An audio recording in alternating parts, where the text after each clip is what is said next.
Hello, everyone. Welcome to a brand new episode of the Jams and Tea podcast, Björk Retrospective, where we chronicle the releases of one of the most acclaimed and interesting musicians out there, Björk.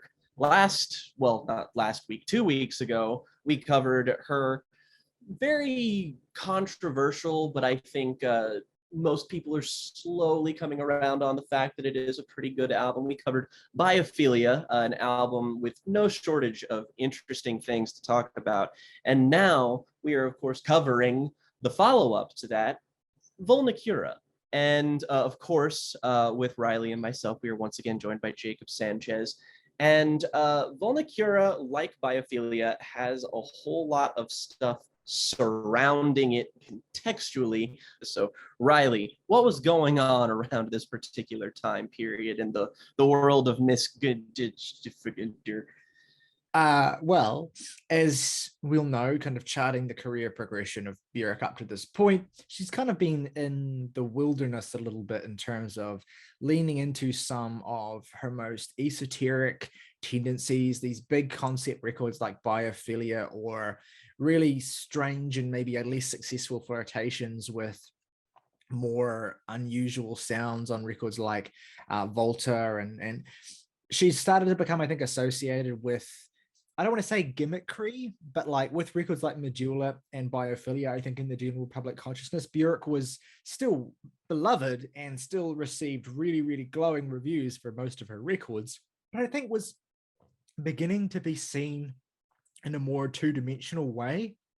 I think just generally in terms of public perception, she was seen as this kind of like, the ice princess of Iceland, the alien-esque sort of figure who people kind of gawked at, and who indulging in her music was really an exercise in the way you would engage with a piece of modern art, right? There's a sense of emotional disconnect I think a lot of people felt from Björk's work leading up to this record. And in a lot of ways, this is an album that kind of, I'm sure wasn't made directly to confront this change in perception, because I'm sure that Björk didn't really care that much. But in a lot of ways, it does confront your image of Björk, or the kind of stereotypical image of Björk, and gives you a portrait of her as more unguarded, I think, than she's ever been on any of her previous records. To the point where a lot of the lyricism here, a lot of the writing style, Björk actually avoids a lot of the flowery and elaborate metaphor that she's previously used to explore very personal topics. And I think just kind of uncovers herself and addresses aspects of things that have been happening in her life in an incredibly candid way, in a way that feels like you're getting, though of course it is dressed up and directly designed by Björk to communicate what she wants to communicate, and perhaps fictionalize certain elements of her life to some extent, it feels as though you are getting this very unguarded look into a kind of like diary entry style tableau of Björk's inner turmoil. And the chief contextual artifact that's kind of driving this is her breakup with longtime partner and father of her children, Matthew Barney, the prolific artist in his own right, who was in a relationship with Björk for many, many years. The earlier stages of that relationship famously are to some degree chronicled, although very much indirectly, on 2001's Vespertine. And it's interesting that when this record came out, and there's a lot to talk about with regard to the way it came out and how it kind of differs from previous Björk release cycles, but when it came out, it was immediately kind of critically embraced in a way that her previous records weren't quite embraced in the same way. Like her previous records like Medulla and Biophilia were very much held up as these, fascinating artistic totems, but none of them, I think, were really fully embraced as works of monumental art since Vespertine anyway. And this very much got a lot of reviews and reactions of people saying this is her best album since Vespertine. This is Björk channeling a kind of personality, a kind of rich textural portrait of a human being in a way that people maybe felt they hadn't gotten since Vespertine. And the two records exist in a strange relationship with each other, some of which is, I think, definitely embellished by the critical narrative more so than the actual tone of the records themselves. But also there is a dichotomy, I suppose, in the idea of a record about a budding kind of sexual discovery within the context of a really rich and powerful relationship, and a record about the eventual dissolution of that relationship. The one thing I'll say to kind of comment on this, and I'm sure we can talk about it a little bit more as we go, is that Vespertine, I think, is a much more intrapersonal record that focuses primarily on Björk as an individual rather than a kind of like being a record about a kind of symbiotic relationship. Whereas this is a record that's very much defined by Björk in relation to her partner or her children or forces outside of her control. And as a result of that, it gives the record this emotional edge that makes it incredibly uncomfortable to listen to at certain points, makes you feel as though you're kind of untethered and falling in an abyss of sorts, an emotional abyss, I suppose, as Björk might have described her state while writing these songs. There is a sense of Björk coming to terms with a fracture in her life and a new state of living in real time. And it's very much complemented by the way the album is structured, which is in a relatively linear format that we'll get into. And a lot of what makes the record so emotionally evocative is tied up in the palette of it as well. This is a record that is heavy on string arrangements as a huge focus, and all of them were arranged and composed by Björk herself, who spent years working on this and kind of fixating within this world of arranging these sort of orchestral compositions as a coping mechanism while she was experiencing a lot of the events that inspired the writing of the record. And one of the things that Björk has said, I don't have the exact quote here, but she's talked about how the record for her is very much exploring texturally, on a textural musical level, exploring the relationship between organic sounds and artificial sounds, essentially the organic sounds of the strings and the artificial sounds of the very compressed and crushed beats that Björk has been known for ever since the homogenic days. So more than ever before, Björk is creating a sonic landscape that's based on contrast and juxtaposition, exploring these two contrasting elements, how they kind of stand against one another and so at some point stand in harmony with one another. And it serves as, I guess, a musical counterpoint to the idea of a fracturing relationship that's happening within the sort of story of the record, the organic versus the artificial, and the kind of the warm heart of Björk, I suppose, versus the coldness that she is faced with by her partner, who essentially, through Björk's storytelling, kind of withdraws his love for her, essentially, and leaves her adrift. So yeah, there's a lot to pick apart in terms of the stories that are being told here and how they relate to what's going on musically. The last thing I'll talk about in my kind of ambling intro is how Björk's, though composing the vast majority of this on her own, is aided in production by two particularly important figures to mention. One, of course, is the Haxon Cloak, who has production on the song Family, and his very industrial, dark ambient production style, I think, is something that clearly influenced Björk in the lead up to this. I think his 2013 album, Excavation, great record. I think it's very influential on the sound of a lot of this record.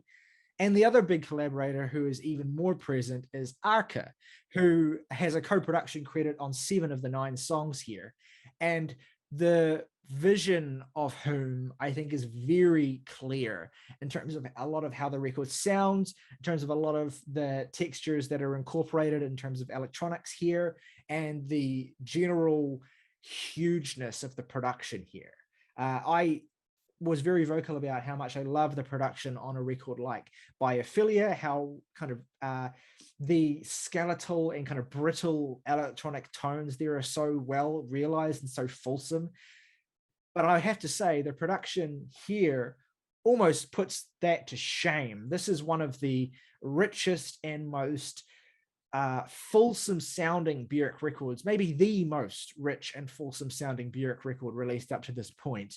There is a dimensionality and a scale to the sounds here. And I'm not just talking about the strings either. I'm talking about everything that is so wide reaching and so much more ambitious and skyward reaching than ever before. And it's it makes the record a real treat to listen to with really great headphones, and I think heightens the sense of emotional palpability and just general, devastation that you experience while listening to this.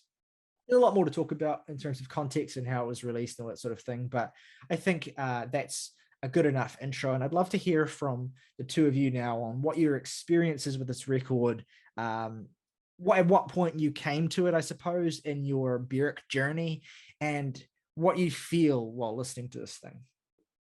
So I listened to this when I was going through that Björk dive that I mentioned in around July or August, one of those months. And this was the album I knew was about a breakup. This was the one that a lot of people had been hyping up, not at least when it came to the ones I hadn't heard before. And when I listened to this, I was just stunned. Like from the opening 2 minutes already, I was in tears. The sound of Stone Milker, I think Stone Milker may be my favorite Björk song. I think I give him like 3 different answers as to what my favorite Björk song is, but that, I think, at least right now, I would call that my number one, because her vocal performance on this is one of my absolute favorites of all time. Like, she matches the strings so perfectly. Like, the way she elongates her voice, the way she, just like immediately stops and stretches each note is perfect to me. The way the strings just kind of come in with that melody, the way she talks about not being able to get emotion from her partner anymore. I think I was particularly looking forward to this one because like half my favorite albums of all time are breakup albums. I think there's something about the nature of breakup albums that I think, I don't know, like, I'm not saying you have to like make one or to make great art or whatnot, but like my 2 favorite albums of all time are The Glow Part 2 by the Microphones and Lincoln by They Might Be Giants, both of which can, like, one is explicitly a breakup album, the other can be read as a breakup album. But I don't know, there's something about the way each artist paints pictures with their words, but also their music. Like in They Might Be Giants' case, they have these very fun, danceable melodies while also painting like some of the saddest lyrics you'll ever hear. Glow Part 2 is noise on top of noise, but also melody on top of melody, like kind of balancing that sort of harshness with melody. And I guess that's the same case with Vulnicura as well. This, like, throughout the album, like you mentioned before, it's like artificial versus organic. But I also think that there's something there to talk about harshness as well as stunning, serene beauty. Like trying to find, like, because all of Björk's music is all about emotional journeys. And this is trying to find her emotional journey throughout this breakup, throughout one of the worst events that could happen to her. Because like throughout the album, what I think this also gets right, she talks about physical pain all throughout the record as well, which also comes with heartbreak as well, like where it's not just emotion, but also physical pain. Whether it be, she talks about the surgery that she had went through on tracks like Mouth Mantra, but also she talks about on Stone Milker all throughout the record, which is also done through the album cover, it feels like a literal part of her is now being removed, like her chest is now being completely torn open. You know, the lyric open chested often comes up on Stone Milker, and that is, and you feel just her heart being ripped right out of there. Even a song as serene and as stunning as Stone Milker, you just hear the fucking pain that is in there too. And the saddest part about that song is that it's literally about the lack of emotion, where at that point you're just like, literally any emotion from you would be good right now for me, because like literally anything, like Björk has always been like, you know, an artist of feeling, just trying to, you know, express her own feelings and desires through song after song after song. And this is a song about her literally trying to deal with the first thing that she talks about in her album, which is a lack of feeling. And that's why, to me, Stone Milker is one of my favorite songs of all time, possibly the greatest Björk song of all time. Yeah, I think it's as good an example as any to talk about basically all of the strengths of this record. I agree, it's a perfect song. I think that it's almost too much of a flex in terms of Björk's arrangement skills that it comes right at the beginning of the record, because I think that the string arrangement here is one of the best I've ever heard from an artist who doesn't, you know, exclusively compose in that format anyway. It is unreal the level of emotion that she's able to wring out with each of the individual elements here. This is one of the tracks where the beats, maybe the track where the beat is at its most minimal and unintrusive, and it just gives this additional weight to the atmosphere that adds so much. It feels like you're floating while listening to this, and it's like a kind of floating that is not like being lifted up and kind of having sort of something holding on to you, but like being kind of held aloft and, you know, vulnerable and weak and kind of dangling, I suppose, in a certain sense. The shift between keys here is beautiful as well. The way that the song just kind of opens up and blossoms at the point where Björk demands to be shown emotional respect, which is a great line, by the way. It's just outstanding composition work on all fronts, and it's a song I can't say enough good things about, and it really lets you know what you're in for with this record. I think it's a stellar opening statement. Interesting story, I guess, is that this is the first Björk album I ever listened to. Really? I kind of knew what it was about, like sorta. And this is in a period of my life where I listened to a lot of albums during work, during the job I had at the time. So the context under which I first heard Vulnicura was it was 6 o'clock in the morning, and I was in the back of a semi truck loading it up because I worked at a department store. So I want you to imagine me standing there midway through something as frankly harrowing as Stone Milker, just like stacking boxes on top of each other and just being like, God, it hurts. And it doesn't really stop there, just because I think this is maybe the most potently emotional Björk album. And it's easy to say that about records that are about heartbreak and sadness and that. And it's like, I don't mean to almost demean other records like Vespertine or whatnot, just because the vulnerability and joy is really palpable on albums like that too, or just the anxiety, or just the almost domineering nature of something like Homogenic is also deeply felt on that album.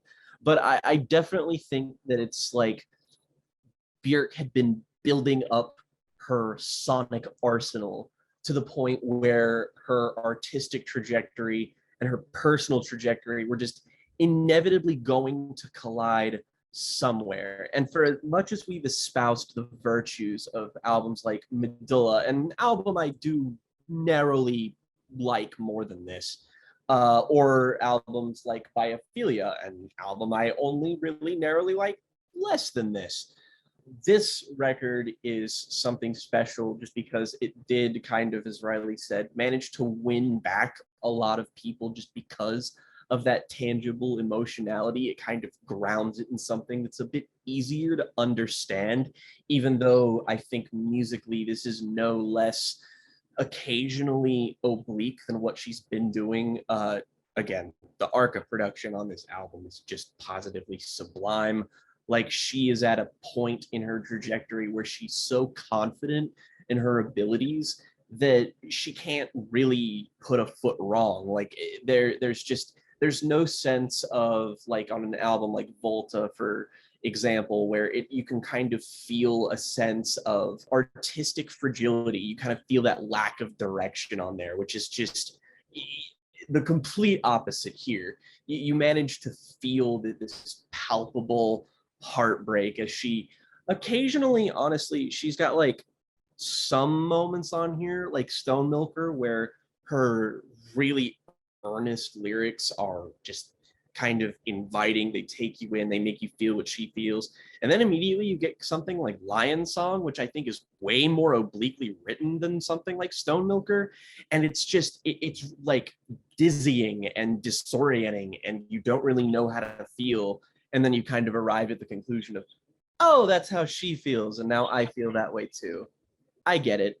And that's sort of the journey I think that most people go on with this album, is that even if you don't immediately understand what she's getting at lyrically, every idea works in synthesis of putting you in the place of her, of this mindset of like, where these like sonic ideas are kind of clashing together, the sort of inorganic and organic sounds, but also the kind of austere Baroque beauty and raw, painful, emotional tangibility of this is constantly at war with itself.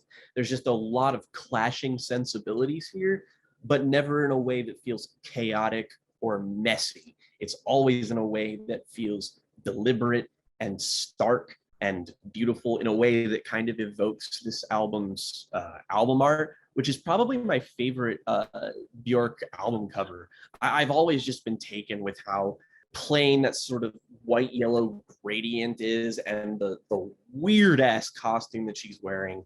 Another thing that I think backs up Jacob's point about the sort of wound that she's showcasing on her chest here is that there's an alternate cover art for this where she's literally like splayed out on a rock, and that wound is just like front and center, torn open and red, and it looks like fucking horrifying, but it almost feels like a more representative image for what the album does to the listener. There's a lot of strong imagery around an association with this record. Again, as you would expect from Björk, there were a number of videos that were produced, much I think more sort of minimal and kind of personal, as you would expect, I suppose, in some of her previous records. But a lot of them focused around that idea of being kind of sometimes literally cut in half, and just in some way physically brutalized, I suppose, by the emotional devastation that she's been through. And the physicality of the record is something that is a really important aspect to acknowledge as well, because one of the other things that Björk talks about on this record is the fact that she had vocal surgery in the time before this record, or around the time when this record was being written. And there was a period where she couldn't even speak for a decent amount of time. And this is chronicled in the song Mouth Mantra. And that lack of a voice, obviously Björk minds meaning in that experience on multiple different levels as it relates to her artistic personality, as it relates to her career, and of course as it relates to her status in dying, or at this point in the record's chronology, long dead relationship, a sense of having lost some innate essentially you aspect of who you are, and having to come to terms with that loss. But as is evinced by the album cover and the inclusion of the yellow, which Björk sees as a color that's representative of healing, this is a record that is about finding a way through the darkness ultimately, And it is a record about the process of a breakup, not just in terms of the heartbreak, but in terms of how the heartbreak is confronted and processed, and what is taken from that experience to move forward, I suppose, and to pass on to the next generation. Like, how is Björk going to take this experience, which is, I'm sure, affecting her children in ways that will be profound, and going to make it something that they're all able to get through as a family. And that is an important aspect to this record, this aspect of healing. It is not a record about purely lingering in pain. It is a record about how brutal that pain of heartache can be, and often is. And it is a record that realizes the feeling of that through sound in a way that few other records have done, with such boldness and kind of ostentatious intensity. But also it's a record about how that is necessary, how that form of catharsis is necessary and shouldn't be shied away from. And it is all kind of part of the process.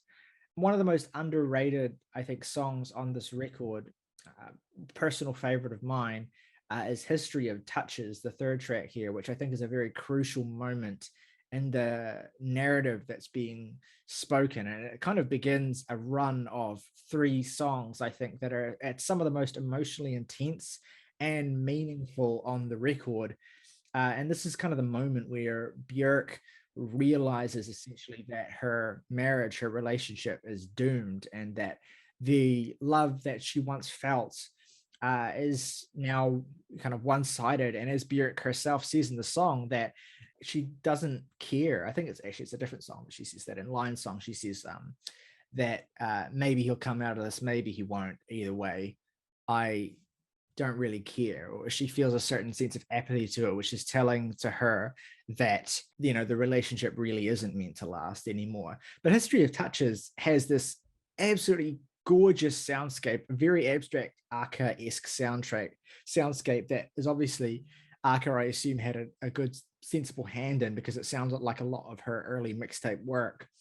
And Björk is just kind of spinning this web of images regarding this singular moment in the middle of the night, where basically the entire history of the relationship that Björk has had with this person is kind of collapsing into one moment, and she's experiencing it all at once. And it's kind of like, you know, the cliche of one's life flashing before your eyes as you die, except it's a relationship flashing before Björk's whole form and physical sense, all of her senses, as that relationship essentially ends in an emotional way anyway. The History of Touches, every single archive compressed into a second, all with us here as I wake you up. It's such a gutting moment on the record, and it sets up the fucking cruise ship of pain that is Black Lake beautifully. This is the most harrowing piece of music that Björk has ever released, and I suspect ever will release. It should come with a fucking content warning. Yes, it is a song about sheer emptiness and brokenness. The way that she writes in this song is so direct and uses such straightforward, simple metaphors that nonetheless make the effect and impact all the more strong. My heart is an enormous lake, black with potion. I am blind, drowning in this ocean. The way that she reflects on trying to make sense of the situation she's found herself in, trying to look for an answer, and so often just ends up in despondency with lines like, "Family was always our sacred mutual mission, which you abandoned. You have nothing to give, your heart is hollow. I'm drowned in sorrows, no hope in sight of ever recover, eternal pain and horrors." I am in my favorite line of the song, which is the very last little stanza. Yeah. I am a glowing, shiny rocket returning home. As I enter the atmosphere, I burn off layer by layer. Like, she finds, I mean, I've never been as affected by Björk in any sense, positive or negative, as I am while listening to this track.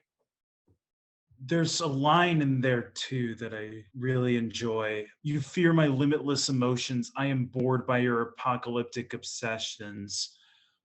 It feels like that song and the way the album continues to go from this point on, it's like she finally begins to understand these apocalyptic obsessions because now she is feeling them right through this track and of course right through the next one because of these, at least because this is the highest that she's ever felt when it came to sorrow, apocalyptic obsessions. Very, very interesting line there because that to me is in some ways the, I don't want to say the centerpiece of the record, but it feels like some sort of thesis statement when it comes to this is why they broke up, but now I finally understand you now that we have broken up.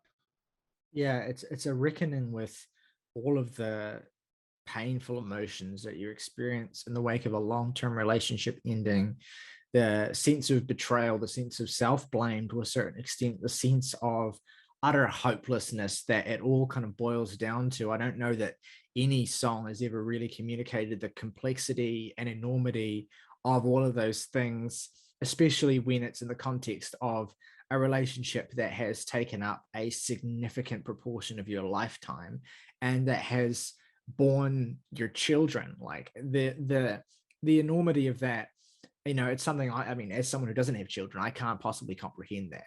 But it's like Björk simultaneously with this record makes the enormity of a breakup feel both, you know, immensely relatable in the sense that we all understand heartbreak to some extent and can feel it through this record, but equally makes it feel incomprehensible in the sense that while we think we understand heartbreak and can relate to some of the basic emotions that Björk expresses here, we can never fully understand any individual person's experience of it that isn't our own. We can only approximate our understanding of that to some extent. And this is a record, I think, that truly makes you confront that, the extent to which you, as an outsider, cannot truly know the extent of one individual's pain. In a lot of ways, I think that indirectly teaches you how to approach and how to deal with your own pain as well, as an individualized personal experience. That is one of the ways I think the record has a healing quality to it above and beyond just, you know, being the story of how Björk learned to heal. It is a record that teaches you, this is not the right way to put it, that it teaches you how to feel pain necessarily, because it doesn't, but it's a record that teaches you important lessons about pain. And I think as much as one individual piece of art can, prepares you for that emotional burden, which is an inevitable experience for most of us.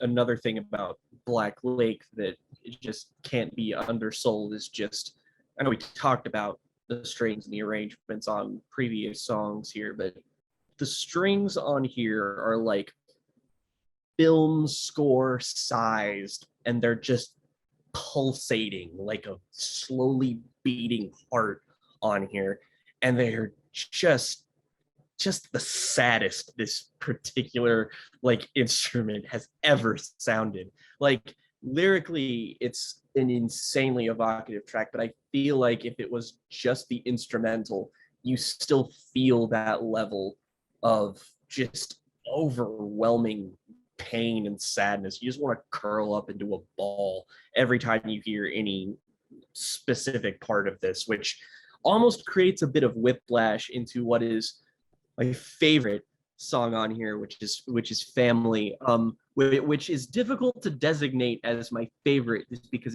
this song like crawls inside you and around your body, and it opens up with the lyrical passage of, is there a place where I can pay respects for the death of my family? And Lord, she is not done there yet. Like she goes on to say, then there is the father of the child, the mother of the child, but no man and a woman, no triangle of love. So where do I go to make an offering? I fall on my knees, lay my flowers, burn incense, light candles. So where do I go to make an offering, to mourn our miraculous triangle? And meanwhile, the production is just like grating against your ear. Like it doesn't sound particularly unpleasant. It's not unpleasant to listen to, but it is actively horrifying. Like the sound of like, you have that sort of like film score feel of the previous song. And this feels like the soundtrack to a horror movie, which again, this is not the only time the album evokes that. Thank you, Haxon Cloak. But this is just a song that makes you feel like the songs before it kind of linger in the pain that she lingers in, feeling the sort of after effects of that wound, that emotional kind of scar that she has. Whereas this feels like the creation of the wound itself. This feels like you're hearing the organ or heart being ripped out of her. And it is just stomach churning to listen to. One of the most striking moments in this record is when this song starts and just that beat comes slamming in. It's like the loudest thing on the record up to this point by far when it happens, to the point that I get it, like I get a jump even knowing it's coming every single time I listen to this thing. This is such a, as you say, devastating and jaggedly heart-rending piece of work. This track is definitely a highlight for me as well. It might just be because I've been listening to a little bit of this particular artist, and I come at the risk of being like, this is giving me some Boss Baby vibes, but I've been listening to a lot of late era Scott Walker recently, and boy howdy, let me tell you, this sounded a lot like shit that you would find on like Tilt. Like, ugh. I can totally hear it, absolutely. I think it is worth mentioning, though, for all of the dourness that is, absolutely situated at the heart of the record in these songs. The last verse is of this track, Family, I think, is the first big major moment of, I think, turning the pain into, or harnessing the energy of pain into, as Björk phrases it, a monument of love. And there's this beautiful sense of resolution, or at least the sense of like vague optimism towards the location of solutions, as she says. And the record still, again, is not out of the darkness yet. I mean, you get the absolutely haunting dissonance and violent soundscapes of Not Get before you can get there, but there is like trickling senses of the path towards healing that come through on this record, and it makes the devastation all the more palpable. It makes it feel all the more real, but it also, the record never, one of the things that's risky about doing a breakup record and really focusing in on the pain exclusively is that you run the risk of rendering it a kind of two-dimensional pain where it's ever constant, so becomes slightly mundane, or at least dulled by its lack of counterpoint. But in including these moments where Björk is kind of stumbling towards a more positive, or at least the beginning of the healing process, that I think is the thing that elevates the record and makes it feel like a more rich emotional tapestry, is that it's not ever really situated within a single emotional space. It is the whole spectrum of feelings and, the complexity of what you experience in the wake of any kind of betrayal, really. It's not this, fulsome, exclusive hatred that suddenly takes you over. One of the most difficult parts of dealing with it, any kind of betrayal or any kind of loss of relationship, is how do you let the feelings you have die? How do you mourn the emotional state, the emotional part of you that is being killed by this experience? And Family, I think, is one of the greatest songs about mourning in an emotional sense that I've heard, because of how densely it kind of unpacks that process.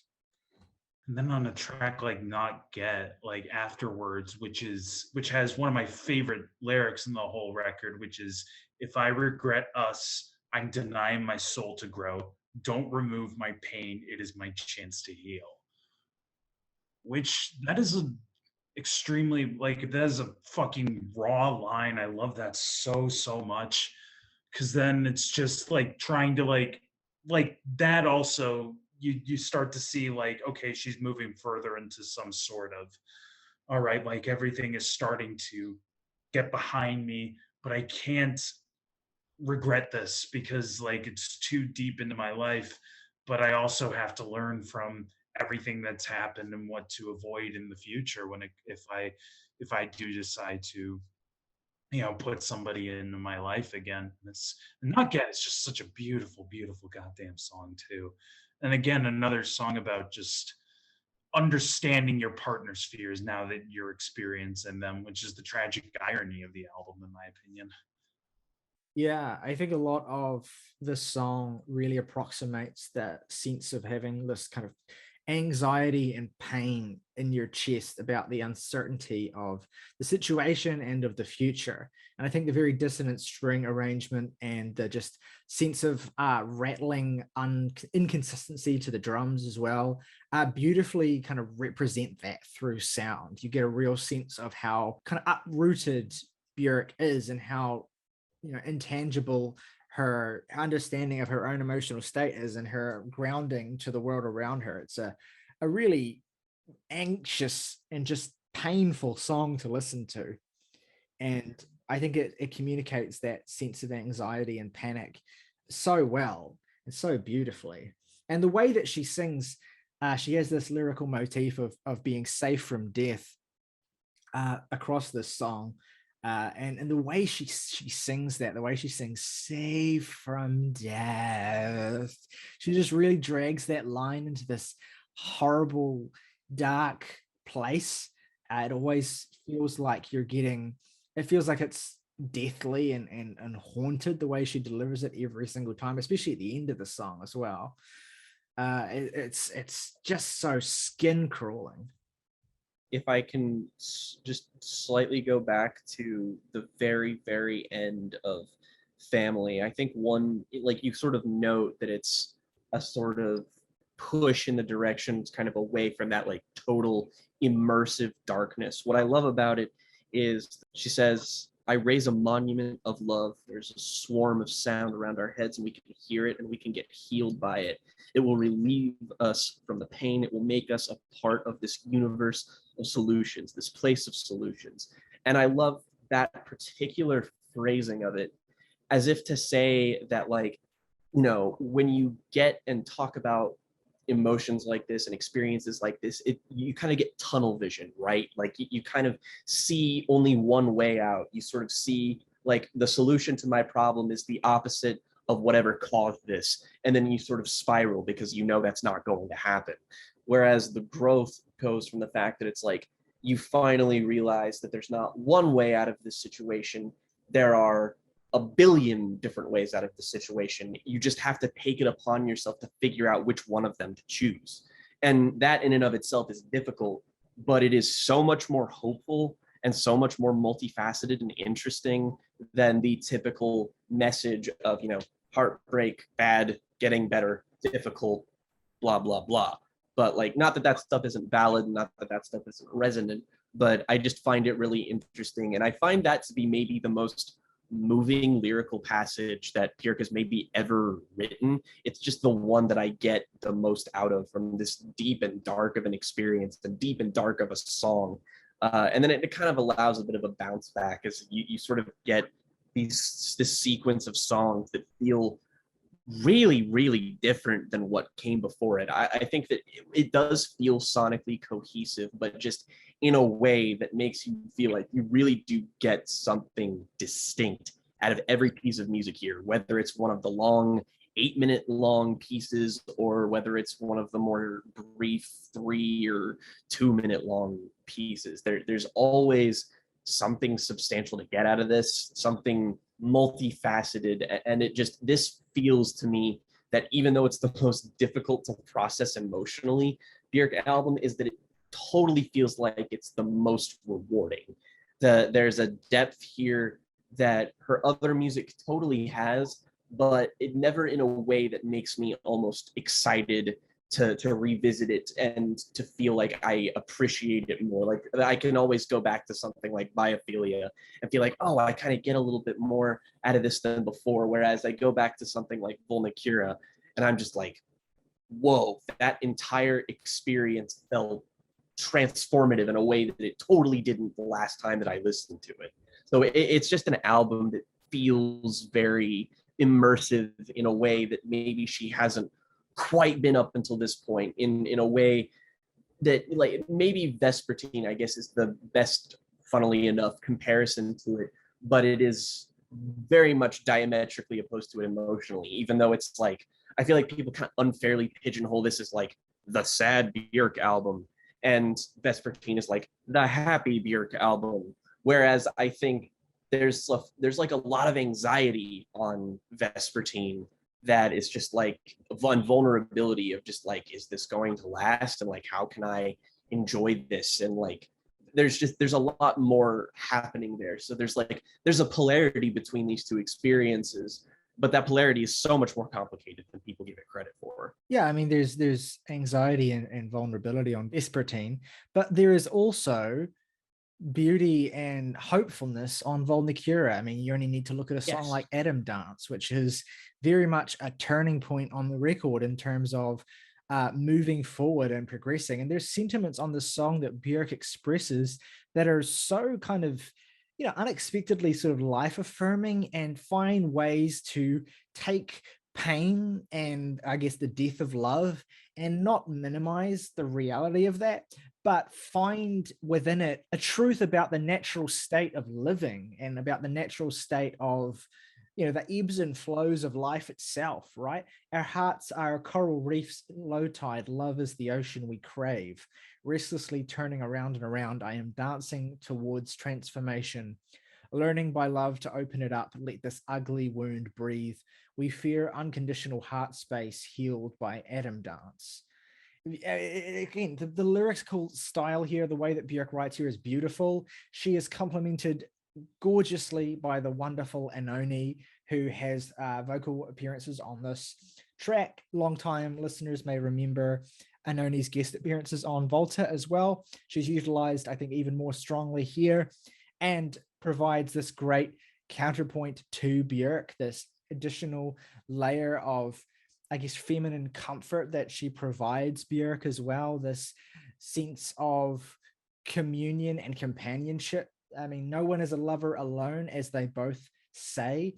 And it is a song that's very much about the beauty of being able to trust in someone and heal with and through someone, and how, the end of love does not necessarily have to be the beginning of sheer bitterness and hatred. It is all in the way that you heal, I suppose, and the extent to which you're able to have a more productive and proactive attitude.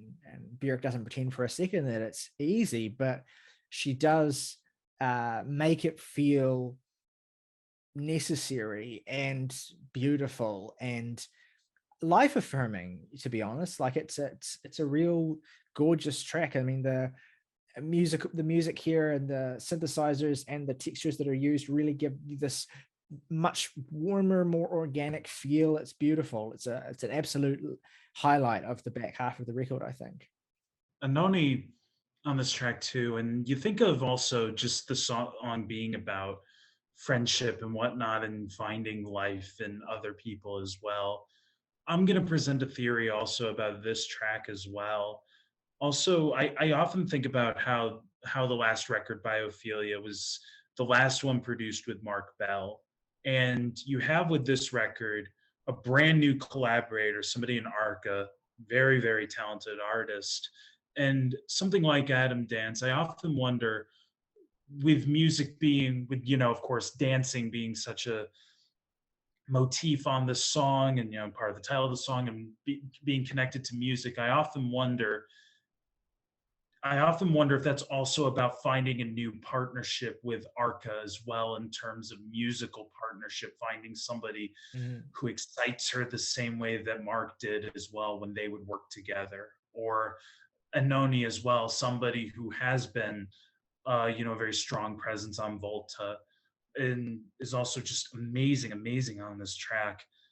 I don't know. That's just a theory I would like. I kept thinking about when I was listening to this song. Is this also about Arca as well being a part of her own musical family? Absolutely. I think that's a very, very valid reading.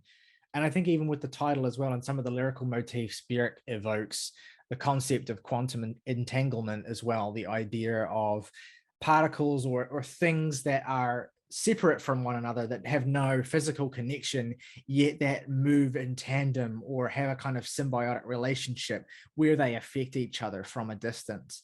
And Björk uses, I think, that idea or that metaphor to talk about, I suppose, how her and her ex-husband have their own individual healing processes, but more how her healing process involves immersing herself in the world around her and the people that she still has in her life, friends, people that she can trust. And I think, of course, her music and her art being such a huge part of that, Arca and her musical collaborators being an extension of that too. So I completely agree with that reading.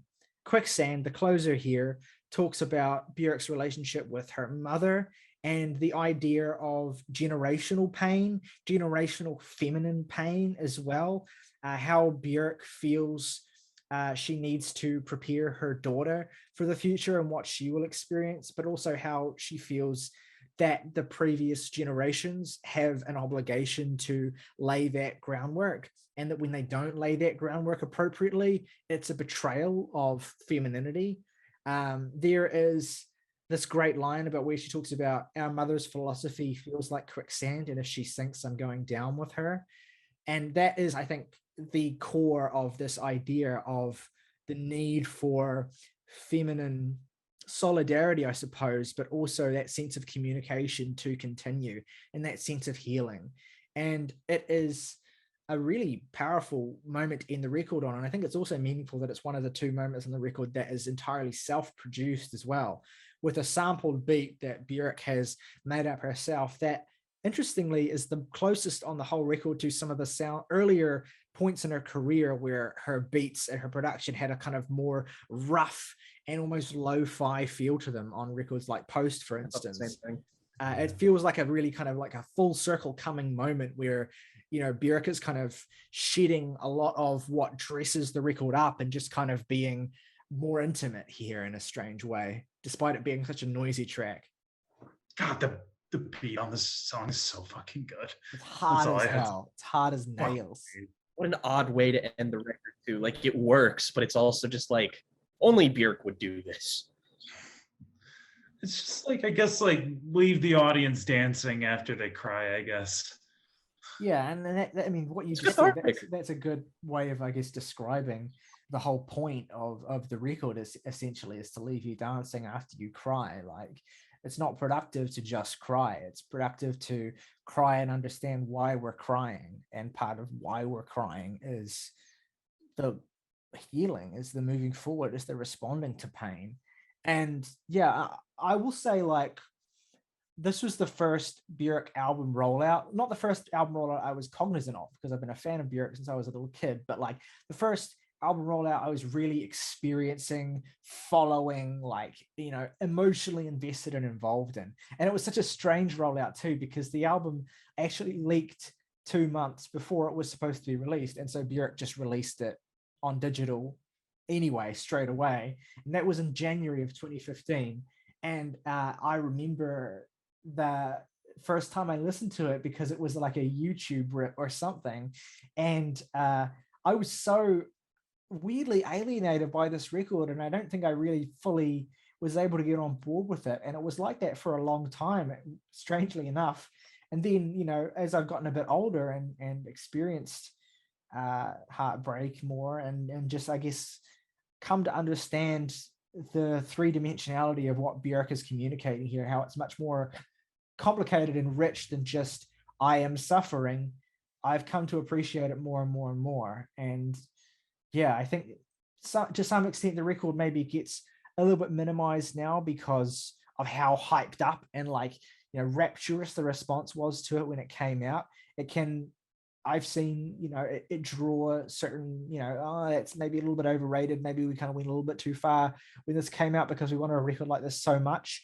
But if anything, I think it's aged better and better. And I think that people maybe underestimate it, and myself included in the past, maybe underestimate it in a way that once you really submit yourself to it and, you know, take in all of these powerful things that Björk is saying about health and growth and pain and strength, that it becomes this powerful tool that you have in your emotional arsenal, and like a powerful lesson on all of these things. And also just so beautiful, so fucking gorgeous. But yeah, anything else anyone wants to say on Vulnicura? I'll leave you all with a pun that my friend they call this album a Björk of art. Legitimately, yeah, my life is worse for having heard that now, so thank you. All right, on that note, favorite tracks and ratings for Vulnicura. Jake, why don't you go first? My three favorite tracks on here. Favorite song on here is Family. And I will say a lot of songs in the running here. Family, Black Lake, and History of Touches. Least favorite song? I don't really have one, honestly. Nah, nothing on here is really anything less than excellent. And I give the album an 8.5 out of 10. Alrighty, Jacob, why don't you go next? My favorite song on here is Stone Milker, of course. Next, I will say favorites also are Black Lake, and I'm also going to say Adam Dance. And no least favorite tracks. This is a 10. I cannot give this anything less than a 10. Big respect, honcho. My three favorite tracks are, yeah, Stone Milker, Black Lake, and God, this is tough. I suppose Family. I'll put Family in there. Least favorite track, don't have one. And it's very, very close to getting a 9 from me on my little spreadsheet scale. It's got an 80 out of 100, which is the highest rating I can give below a 9. So it gets an 8.5 from me. It's a stellar record and an absolute standout in Björk's career, deservingly recognized as such. Which means we have an average overall of 9.0 for Björk's Vulnicura. Let us know what this album means to you, where this album would fit in your Björk ranking, and generally overall, what you think of it in the comments below. Do you think we missed anything, or we needed to there's anything additional in relation to this album that you want to shout out? Please pop it in the comments and we will be delighted to read what you have to say. We know this is a very special Björk record for many, but maybe you have a hot take on it as well. Whatever that opinion is, please put it in the comments below. All of your interaction really, really helps us, and the best way you can do that is by leaving a comment, hitting the like button, of course, if you enjoyed the video, subscribing to the channel if you have not done that already. And if you want to go above and beyond and support us even more, you can hit the join button. And for just $1 a month, you can support us directly, get your name put in the title call of every video on this channel, plus get priority comment response, plus get emojis of our faces to comment with, plus, maybe most meaningfully of all, if you want to recommend us a record to listen to and feedback on, your recommendation will go to the top of the pile. As always though, folks, rock over London, rock on Chicago, California Milk Processor Board. Got milk?